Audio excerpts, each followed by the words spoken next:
All right, so today I'm going to be talking about why I dislike Stephen King. I won't say I hate him because hate is kind of a strong word, and I don't. Okay, I'm going to be talking about why I dislike his books.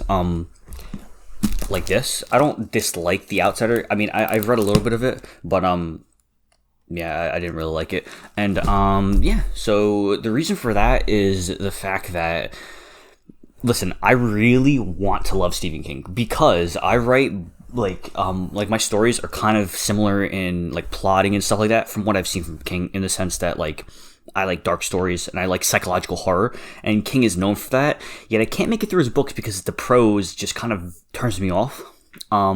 Really bad. Like, oh my god, it's so like he kind of like he kind of uses these weird analogies almost, and he doesn't use also like normal adjectives. He kind of just he makes up his own adjectives. So the one line that comes to mind is I was doing some like King research and all that, Stephen King research on his books and all that, and what people thought as well. And that's kind of a general thing. I feel like where even Stephen King said in his book on writing, in which he describes like his writing process and how to be a better writer and a good writer and all that. One of the things that he says is his critics called him like he just droned on and on with his words, and I can't help but agree with that.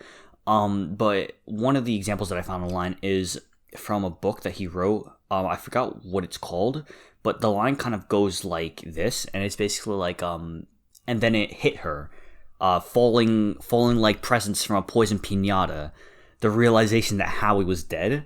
I'll write that on the screen too, so you know, transcription and all that. But that line is horrible. That kind of prose takes me out of the story. Don't like it. It doesn't make me feel anything. What's presence, poison, pinata? You could just say like I don't know, like her stomach sank. You could use something kind of simple. You know what I mean? It doesn't have to be super elaborate, super original. I mean, it almost feels like kind of purple to me. And I just don't like that. It's the same reason why I can't get into web novels, because I see like these web novels like what's that one? Like The Mother of All. I'll put it on the screen. That web novel is really infamous. Another one is like Iron Teeth. These are kind of on the Royal Road.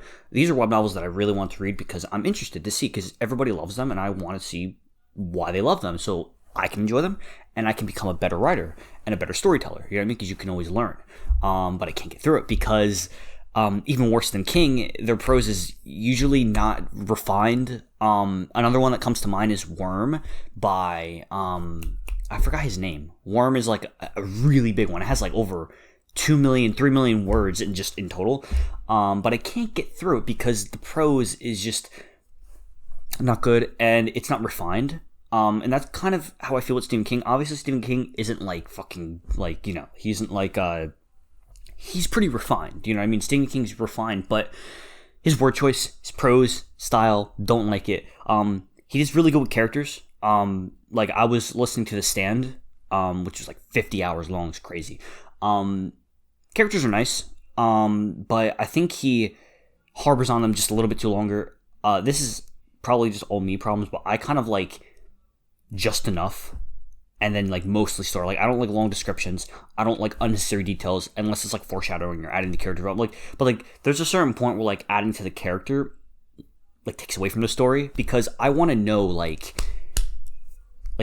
I want to know what I came to learn. And in like there's a reason why I picked up the book. I didn't pick up a book to learn about these, in the case of The Stand, these 4 people at a gas station. And then it was interesting when like spoiler alert, when like the car flies into the gas station and it like explodes or does damage and all that. I see that, but it's just, I don't know, not really for me. I'm gonna keep trying to read Stephen King even though it's not for me, because I really, again, I want to know what like makes people like him so that maybe I can like him, and then if I like his books, then I can replicate it in my works that I do. You know what I mean? But yeah, my last point that I want to make is, again, like touching on the characterization thing. You know, like, again, like I said, in my opinion, again, this is all my opinion, too much characterization is good, obviously. You need to know who you're following. You need to know the characters and all that stuff. But it gets to a point where it's just like, all right, man. You know what I mean? It's like, okay, all right.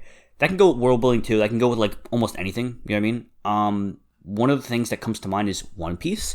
One Piece is a popular manga, which basically means a Japanese comic book. Visuals will be on the screen right now. But basically, One Piece follows the story of a boy named Luffy who wants to become the greatest pirate king, and he gathers his crew and he goes and sails the Grand Line, you know what I mean, filled with different islands. But the thing about it is that for me, I'm concerned about Luffy and Zoro and Sanji and Nami, and I want to know like about them and them only. Like I want to see them grow and stuff like that. And the world is like, yes, like I want to know more about the world, but especially later in One Piece, it gets to the point where it's like after you've been through like 700 chapters of like these super in-depth islands for me, I just don't care anymore. I want to know about the One Piece. I want to know about Gold Roger, and that's it. I want Luffy to I want it just to end. Like I want to know about Luffy, like his gears. You know what I mean? Like I want to know like Gear 5. I just want to have more about Luffy and more about like just Zoro and all that, and kind of cut out all the other characters because that's so many other characters. And I really want to love One Piece, but I just cannot sit through the world building and just the endless crafting of just the world. Don't get me wrong, it's magnificent. You know what I mean? Oda is a mastermind, but it's like, again, my opinion. I don't find that really interesting. I like things that kind of cut to the chase more, and it's good to focus on the world, but not so much. You know what I mean? And it also doesn't help that I like dark stories. I kind of like more serious stories.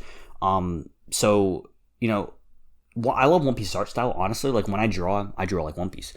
But for a story, like the art style kind of it brings the tone down a little bit, and that's not a bad thing. That could be a good thing. You know what I mean? But for me, I want darker stories. You know what I mean? So yeah. But anyway, I don't know how this got from Stephen King, why I don't like him, to One Piece, why I don't like it. But basically, connect them both. They both do too much. I think less is more, especially for me. Can't focus that much, so I need to know. Shutter Island did that amazingly. Shutter Island, go read it. Don't watch the movie, read it. I'm telling you, read it. But yeah, that's it. I'll see you later. Bye.